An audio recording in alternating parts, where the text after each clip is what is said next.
عن ابن عمر رضی اللہ عنہما قال قال رسول اللہ صلی اللہ علیہ وسلم، ابن عمر رضی اللہ عنہما سے روایت ہے کہ رسول اللہ صلی اللہ علیہ وسلم نے فرمایا، بنی الاسلام علی خمس،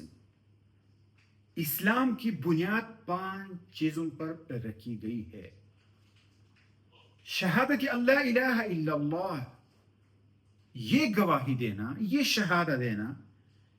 کہ لا الہ الا اللہ، کوئی الہ نہیں، کوئی معبود نہیں سوائے اللہ کے،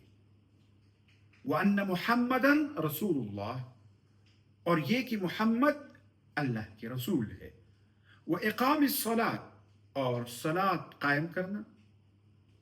صلاۃ کبھی نہ چھوڑنا، وَإِيتَاءِ الزَّكَاةِ، اور زکوٰۃ دینا، والحج، اور حج، وصوم رمضان، اور رمضان میں